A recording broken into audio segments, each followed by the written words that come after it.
Muscular system. Muscles are the contractile units which are composed of bundles of muscle fibers which forms the flesh and tendons. Muscles are attached to the bone via 2 points, which is the origin and insertion. At the origin, which is known as the proximal attachment, the muscles are least movable and they are closest to the midline. And the other attachment is the insertion, which is the distal attachment, which is most movable and always away from the midline. Classification of muscles. So, how are various muscles of the body classified? They can be classified according to the structure of muscle, according to the orientation of muscle fibers, and according to the shape of the muscle. So, muscles can be of various shapes like quadrangular, trapezoidal, triangular, rhomboidal, fusiform, and digastric. So, according to the orientation of the muscle, they can be unipennate muscles, bipennate or multipennate, or they can also be circumpennate muscles. According to the structure of the muscle, they are classified into skeletal muscles, smooth muscles, and cardiac muscles. The skeletal muscles are the prime movers of the human body. The forces they produce under the control of the nervous system act on the bones to which they are attached to create the propulsive forces necessary for human movement. A man has 640 skeletal muscles of many shapes and sizes. The muscles are situated across the joints and are attached at 2 or more points to bony levers. Each muscle is well adapted to provide an appropriate range, direction, and force of contraction to meet the habitual requirements at the articulations over which it passes. So, there are certain properties of the skeletal muscles which include irritability, contractility, relaxation, dispensability, and elasticity. Next group of muscle is the smooth muscles, which is composed of spindle-shaped contractile cells. They have slow and sustained contraction. They are controlled by the autonomic nervous system and they do not contain any kind of striations like in the skeletal muscle. The examples are like iris muscles of the pupil and visceral muscles. The next group of muscles are the cardiac muscles. They are cylindrical branched muscles which anastomose with the contractile cells. They show myogenic rhythmatic contractions. They are controlled by the autonomic nervous system and they are found in the heart. So, what happens during the contraction of the smooth muscles? There is intracellular increased calcium concentration. Now, this calcium enters in the cell and releases from the sarcoplasmic reticulum. The calcium now binds to calmodulin, which is a protein present in the smooth muscles.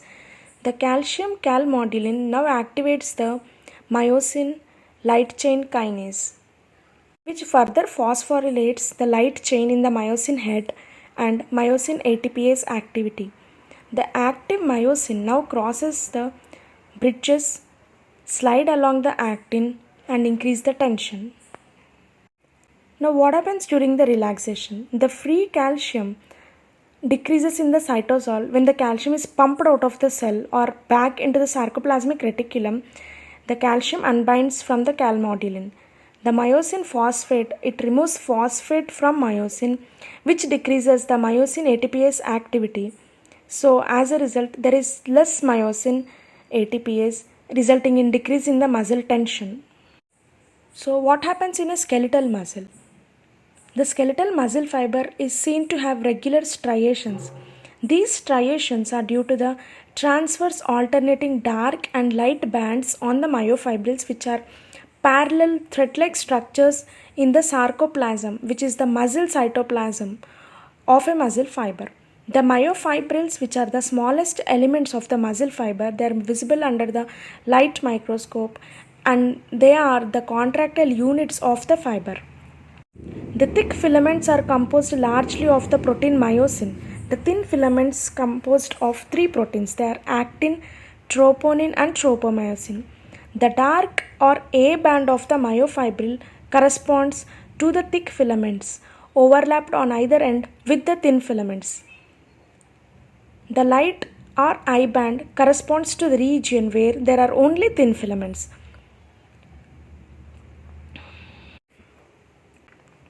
Muscle contraction. The motor unit. As a result of terminal branching, a single nerve fiber innervates on average about 150 muscle fibers. All of these fibers and the single nerve fibers innervating them are together called a motor unit because the muscle fibers of the unit are always excited simultaneously and contract in unison. It is important to note that terminal divisions of a motor neuron are distributed throughout the muscle belly.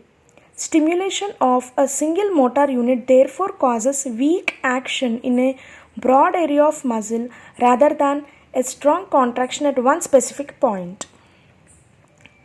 So, how does a muscle excite?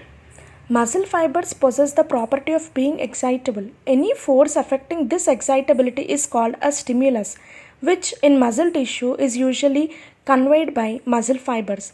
The stimulus is an electrical impulse that is transmitted from a nerve fiber branch to a muscle fiber at a junctional region called the neuromuscular junction. At the junction, a gap, the synaptic cleft, exists between a nerve branch terminal and a recess on the surface of the muscle fiber. A nerve impulse reaching the neuromuscular junction causes the release of acetylcholine, a neurotransmitter which is stored in the synaptic vesicles within the nerve terminal. The acetylcholine crosses the gap and acts on the membrane of the muscle fiber, causing it to generate its own impulse, which travels along the muscle fiber in both the directions at a rate of about 5 meters per second and is conducted to the sarcoplasmic reticulum via the T system. So, the sequence of events leading to the contraction of the muscle is like the electrical impulse which is traveling along the membrane of the muscle fiber. It reaches the sarcoplasmic reticulum via the T tubules. This stimulates the release of calcium, which combines the troponin C subunits of troponin and induces a change in the conformation of the troponin molecules. The tropomyosin moves away from the myosin binding sites on actin, and the myosin heads charged with the ATP, they combine with actin. It has been suggested that the energized force generating state of the myosin heads is a complex of myosin with ADP and phosphate formed following the cleavage of ATP by myosin ATPase. When the actin and myosin interact, the energized myosin complex breaks down, providing the energy for the propulsive force, probably a swiveling of the myosin heads for pulling the thin filaments towards the center of the sarcomere. The successive cycles involving binding of ATP to myosin heads, detachment of the myosin heads from actin, and reattachment in a new position on actin, followed by a power stroke that moves the thin filament, result in the continued sliding of the thin filaments. The contraction ends when the calcium returns to the sarcoplasmic reticulum.